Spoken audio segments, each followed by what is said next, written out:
Thank you so much. All right.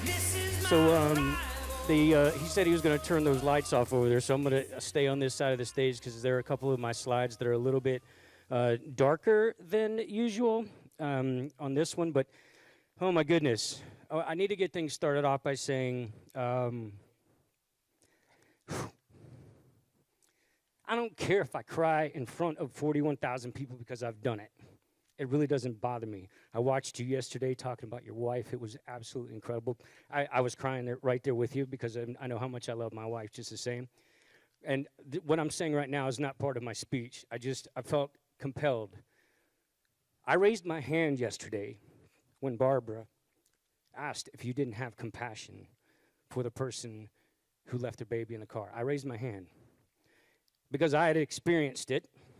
With someone who was not particularly kind to people around him. And immediately, I needed to go apologize. She taught me so much about myself just in that statement. We all have something to learn here today. This weekend, we've had some amazing speakers. I've been inspired. Today, my job is a little bit different in my speech than it normally is. Normally, I go through a long, extended timeline of my successes and my losses throughout my life to inspire someone to see that you can overcome these obstacles and still find success. But we're in a crowd of patriots that are being attacked right now. You notice it said weathering the storm at the beginning there. And I have this picture of me on this slide. So, sorry, now I got snot coming out of my nose and... most of the time when I get up and speak, I have to have a handkerchief in my back pocket because I'm always snotting and crying all over the place. But if you look at this picture, it's kind of an irony that I got him right where I want him on there, right?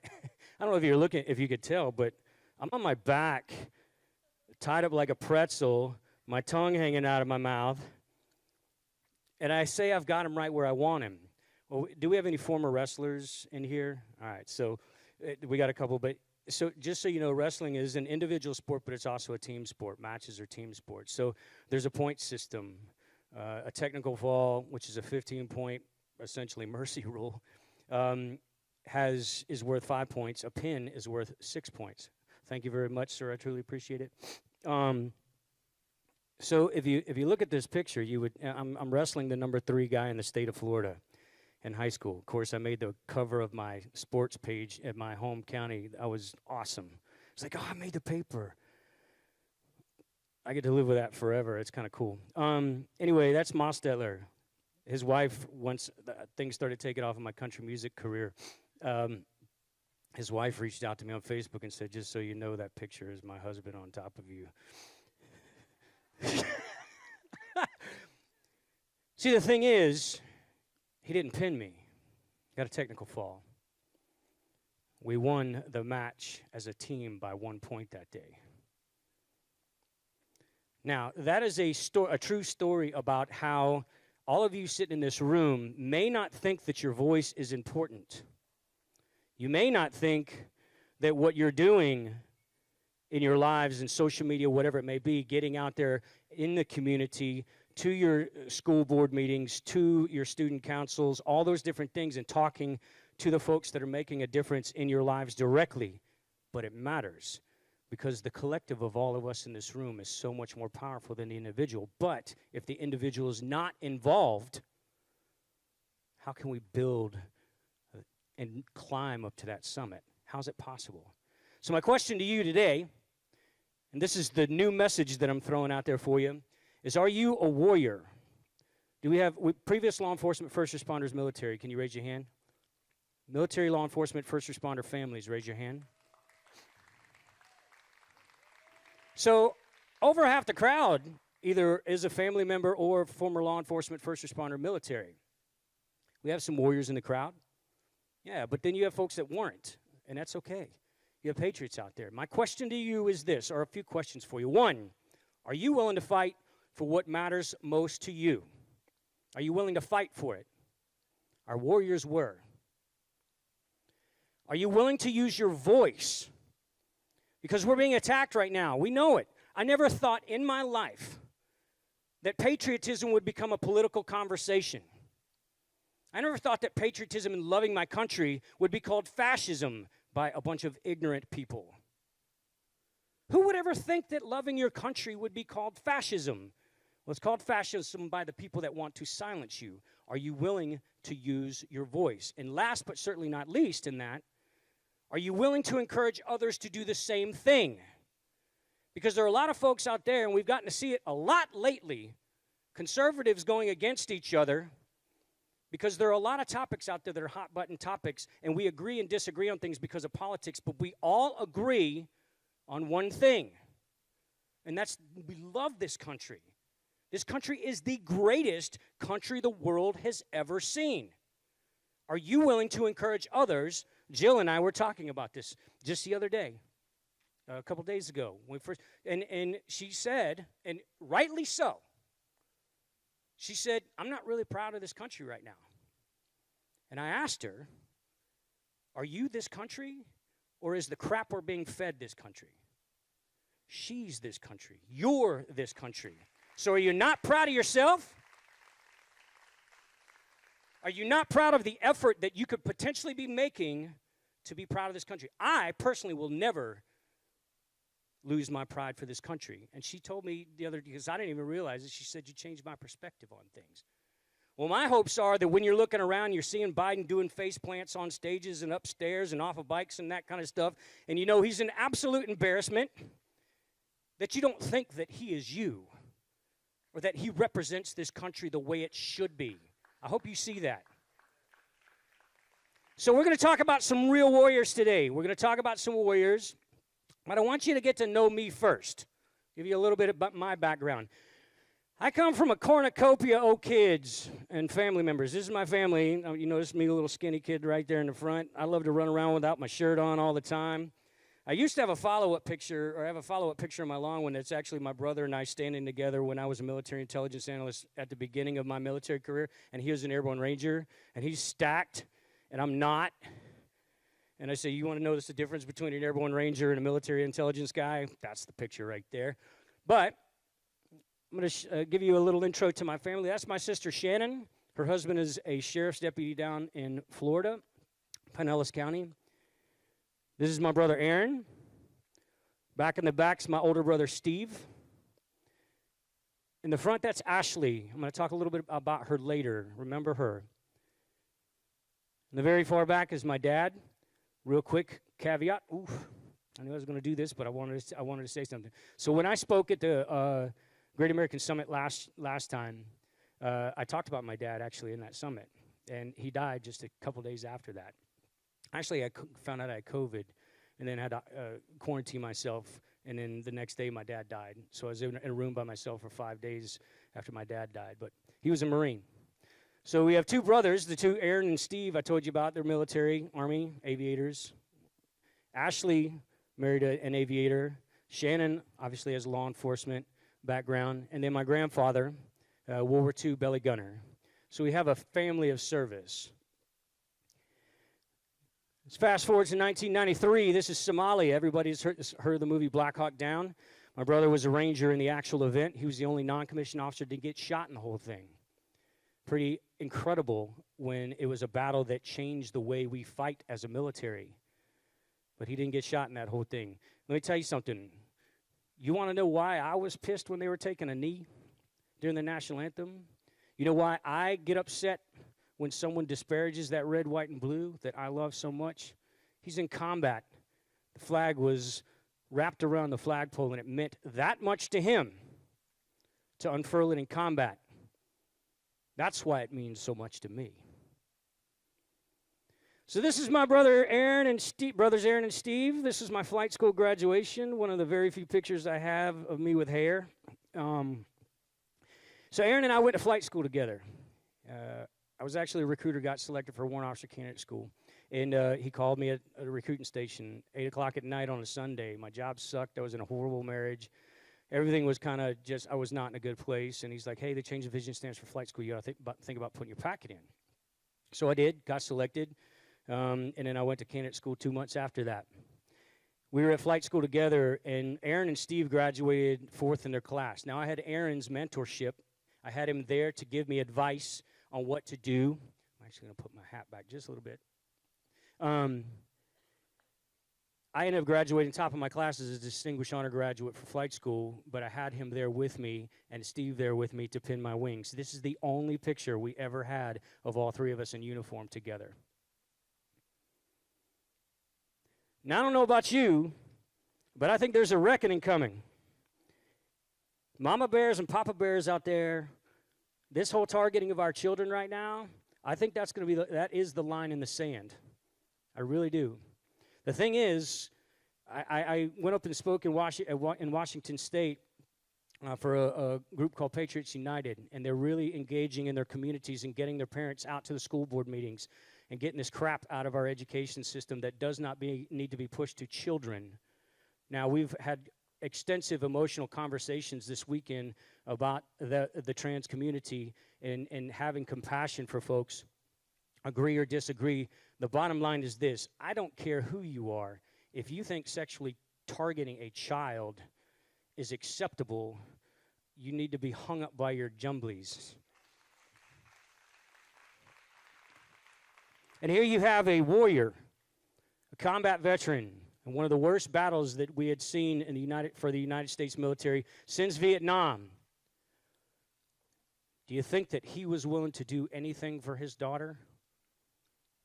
Look at the love there. See, the thing is, you can be a warrior and you can be compassionate at the same time. You don't have to be one or the other. You could still have a heart. Savannah changed him. Somalia made him hard, and she changed him. And this was the last picture I ever had taken of me with hair, because if you notice, I have an island right in the middle of my forehead, and 4 hairs going down from it. But a really cool photo. I ended up in combat in 2003, flying for the 1st Armored Division. First time the 1st Armored Division ever used Blackhawks in combat. Was honored to do that. That gentleman that I flew with right there saved both of our lives twice when we were flying because of me being stupid. Not being stupid, but being an inexperienced pilot. But he saved our lives. I'm willing to admit my faults. I'm willing to live with them. And I'm willing to make up for them as well. This is Aaron. Look at the pride in his eyes. So he was with the 82nd Airborne, flying with their CAV unit. That's him flying in his Kiowa. So Steve and Aaron flew Kiowas, and I went Blackhawks. Steve actually taught me into flying Blackhawks. I didn't follow in their footsteps in that regard. Pretty much followed in everything else they did except for the hardcore stuff like being a Ranger. Didn't do that either. But you can see the pride in his eyes. We were 2 brothers serving in combat together, and he surprised me actually at Baghdad International Airport one day, and we got to hang out over Thanksgiving. Now, I'll tell you, one of the most prideful moments I've got that I remember in my life with my brother was this Thanksgiving visit. I watched his salute. Now, if any of y'all don't know, an officer is required to return the salute of someone who salutes him first in the military. A lot of folks don't know that. What your salute looks like, not the piece of crap salute that we saw from the president at this Memorial Day thing that I posted on my Instagram if you want to check it out. I was embarrassed. I'm going to keep throwing stuff out there like that because it's the truth. And anybody who follows me on social media knows that I'm not afraid to say something. His salute was crisp. His salute was perfect. He saluted every single time like it was the last time he was going to salute. I changed my salute that day. My question to you is, what's your salute? What does it look like, figuratively? What does it look like when you're talking to other people, even if you disagree with them? Are you willing to sit back and just let them beat you up? Or are you going to stand toe-to-toe with them, show respect, but also show them the truth? Are you willing to do that? That's a salute. You're returning the conversation. You're returning that salute that's required. And the thing is, if you're using your voice, if you want to use your voice, you should think that that salute, that return salute, is required, not your silence. That's why I ask you what your salute is. So this is the last picture I had of me in combat as well, December 23rd, 2003, and little did I know that my life was going to be completely flipped upside down in a couple of weeks. Because on January 8th, in 2004, which seems like yesterday to me every single day, an angel fell out of the sky in a blaze of glory. My brother was a cancer survivor. He was non-deployable. He got a waiver to be deployed because he didn't want to be left behind. He had to get bi-monthly blood screenings for his cancer to make sure it didn't come back. He was a passenger in a medevac helicopter with a big red cross on the side when he was shot down by an American-made Stinger that came from Iran that was being sent to all the insurgents in Iraq. And he was killed by an American-made Stinger, shot down the aircraft that he was a passenger in. And we became a first-time Gold Star family. And I returned from combat. You can see the look on my face. That's the look I had on my face for years. But that's me following my brother's horse-drawn caisson for 2.5 miles into my home hometown. We had not had a veteran killed since World War II out of our county. Thousands of people lined the streets. We went into my high school football stadium, and on the 50-yard line and a track where we ran track together, where he played soccer on the football field and I played football on the football field, I gave my final salute to my brother and said goodbye.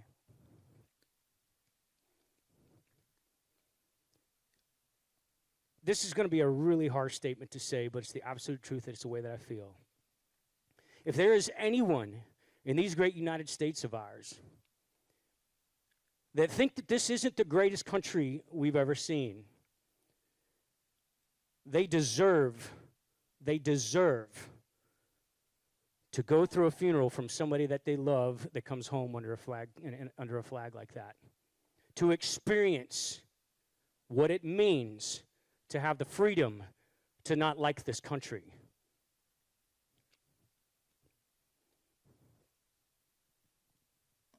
This has become the photo on Memorial Day. You'll see it all over the internet. This has become the photo of sacrifice. This is my niece. She posed for this, but they didn't tell her to. She just did it. It's my niece. She's now 2 years into FSU, her bachelor's degree at FSU. My question to you is this. They were willing to fight for it. Are you? You think she's worth it? They were willing to give it all. Now, I'm not asking you to get yourself killed or anything like that. No. But do you think that you're doing enough?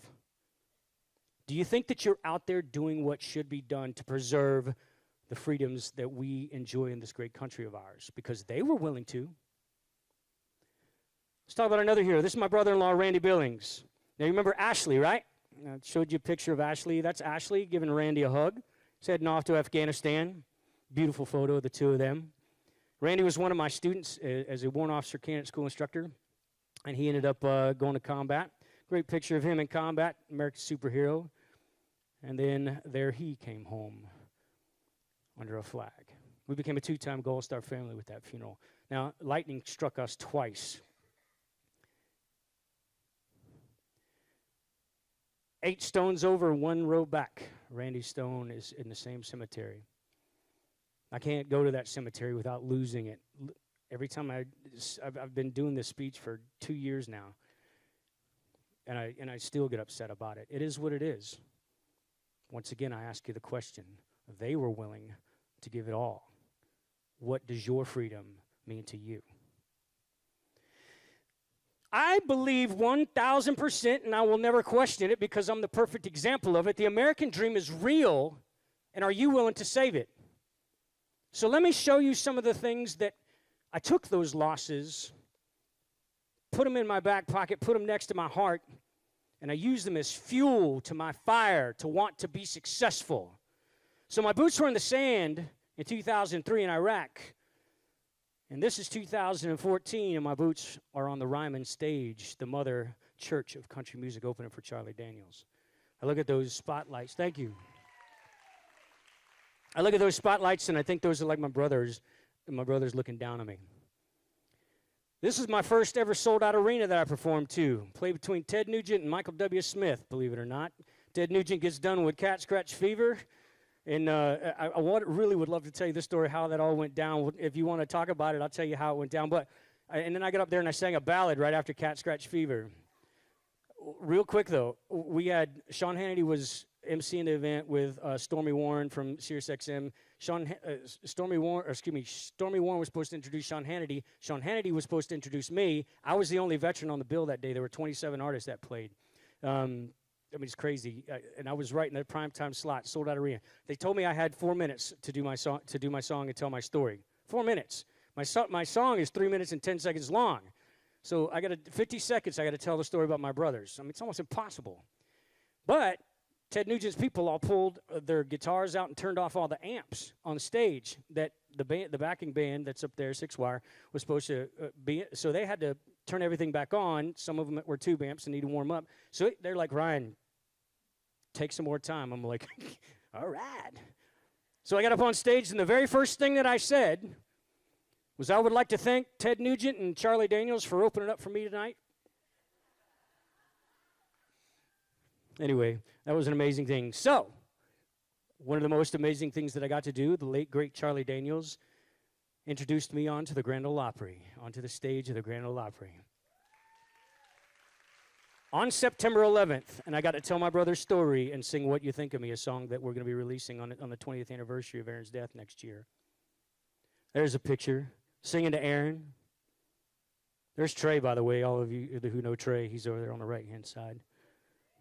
Yeah, whew, all the women, of course.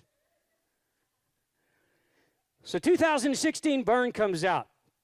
If you haven't seen my music video, Burn, we're actually going to play it at the very end. I got a real short amount of time, but I'm going to play it at the very end for you. I might actually skip the video so that I can do something that I'm just throwing in at the end of this one that I totally was not expecting to do, but I'm just going to throw it out there for you.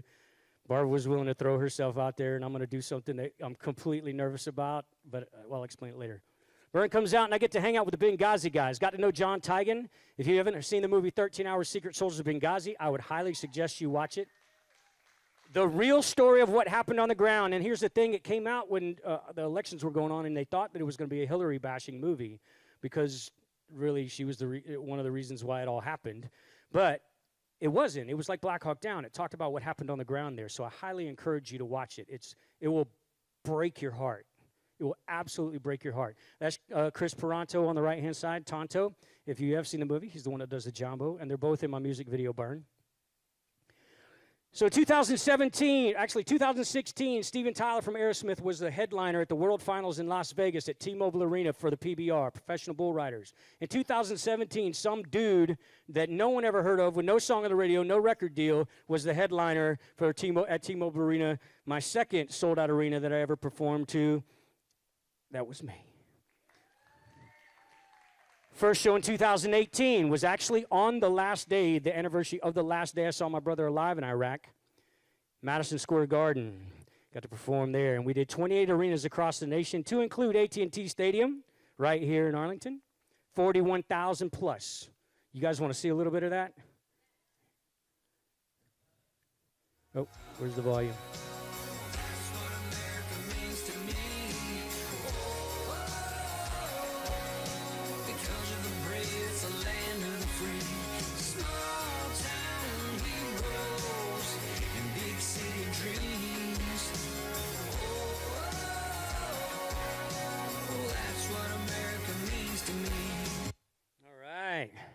Yes.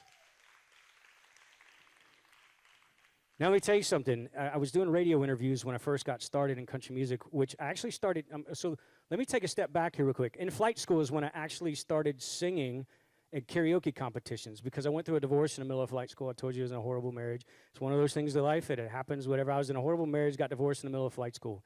I was broke. I was really broke. It was like I was a private all over again. So I needed to find something cheap to entertain myself, and I went out to the karaoke bars in Dothan, Alabama, and started singing karaoke for fun. Well, one night they had a competition, and I won it, and I was like, holy smokes, this is something I really love to do. And I actually won it singing Amazed by Lone Star. I had these really tight leather pants on that I slept in, as Anthony said.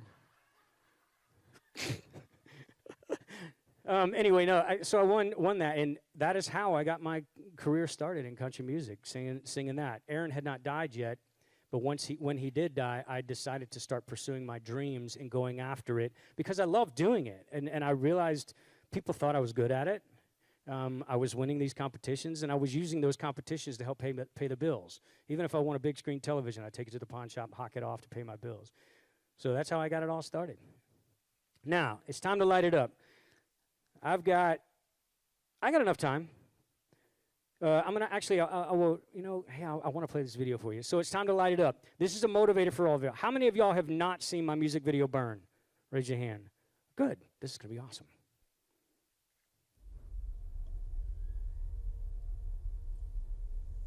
It is important to remember that some of us come home at a price, and that some families are not so fortunate to have loved ones come home at all. Give thanks that you may reach that place. I do.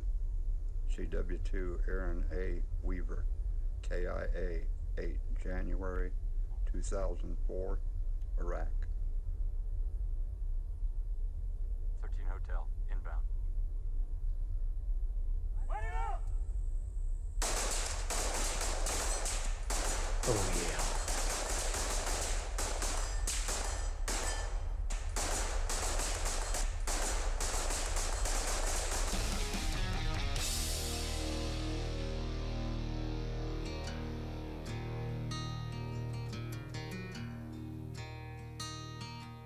When you dare to take a breath, don't care about no medals on your chest. You're a steely-eyed killer shadow in the night. You were born to fight. You gotta light 'em up before they burn it down. Better dig deep and put 'em in the ground. Blood on their hands, they're hellbound. Save us all before they burn it down. All right. I'm just going to do a little bit of that because I've got something I'm going to do at the end. Thank you. So give you a little teaser so that if you want to go watch it on YouTube or on my website, if you want to scan that QR code, it'll take you right to Ryan Weaver Country. I also have business cards that have this QR code on them, so if you don't have enough time to scan that and get to my website, the music video is on there along with all of my other music videos to include Let's Talk About Heroes that I was super proud of doing all by myself, self-funded, fan-funded, you name it. So you guys can go check that out. So my question to you is this. The American dream is real. Have I shown it to you? That our heroes sacrificed for this great nation so that we can chase our dreams in these great United States of ours. And should you hold back on doing the same or protecting it for future generations? No, you shouldn't. I've proven that. I've shown you what is possible. Go on my Instagram page and look at how many people attack me all the time. Do you think I care?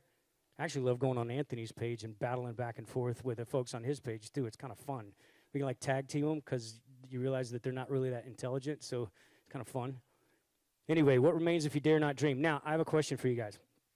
Anybody know Craig Campbell, the country music artist? He's freaking awesome. Dude is amazing. He's a patriot.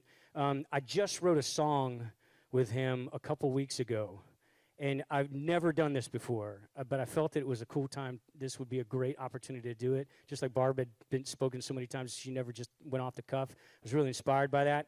I don't know if you guys know how songs are written, but you sit essentially, if you're not familiar with it, you sit in a room with somebody, a couple folks, and one of you has a guitar, two of you or whatever, or a keyboard or something like that, and you write a song. Well, from that song comes a work tape. You essentially record it on your phone. And then you take that work tape to the studio, and they make a demo out of it. And the demo is not the highest quality music, but it gives structure and an idea of what the song's supposed to look like or sound like. And then you take it to another studio, and you get it. You get the master track done. So it's a process, and it takes a long time. Now, I want to sing this song for you guys today, and it's just the acoustic version of it. Is that okay with you guys for me to finish off this? Whew. And I'll be straight with you because I've never done this before. I performed in front of 41,000 people, and I am more nervous about doing this. Martha did, because I tried to sing it in the car yesterday with a few folks, and I got to the bridge and I jacked it up. So you're going to know if I jack it up. I'm going to tell you right now. But I'm going to do the best I can on it, all right? I can't believe I toured around the nation in arenas, and I'm so freaking nervous right now to do this. But you just got to get the volume up. Actually, can we start that over with the volume up on that guitar just a little bit for me? Thank you, sir.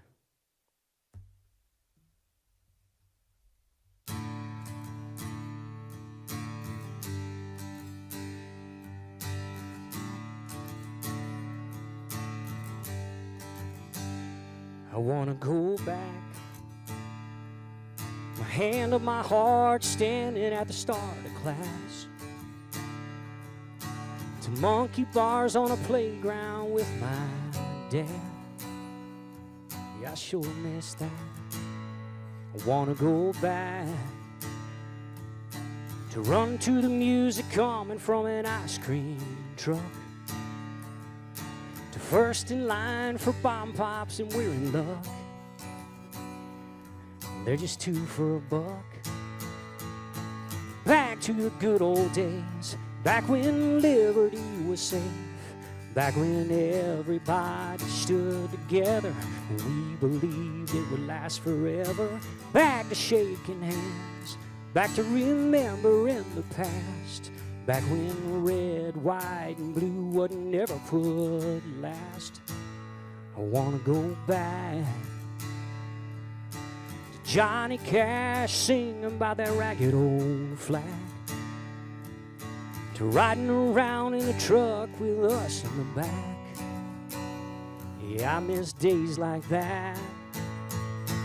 Back to the good old days, back when liberty was safe, back when everybody stood together and we believed it would last forever. Back to shaking hands, back to remembering the past, back when red, white, and blue would never put last. I wanna go back. Yeah, I wanna go back.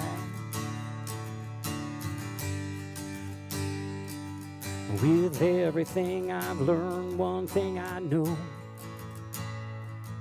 no matter where I've been, I wanna go back to the good old days, back when liberty was safe, back when everybody stood together and we believed it would last forever. Back to shaking hands, back to remembering the past, back when red, white, and blue would never put last. I wanna go back. Yeah, I wanna go back. I wanna go back. My name is Ryan Weaver. Thank you so much for having me. Barb and Dave, you guys are freaking amazing. Hey, let's hang out tonight, y'all. Have a good time. There you go. Give it.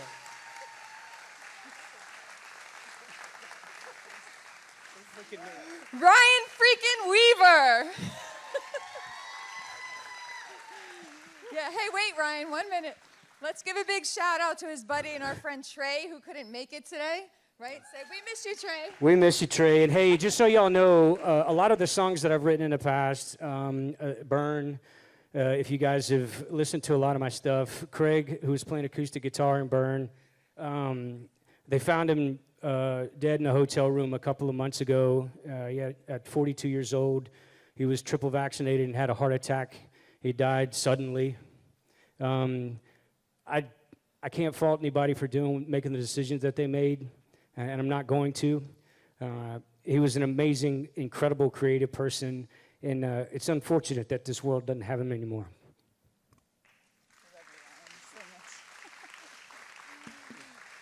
Man. I got to get off this stage. I appreciate you.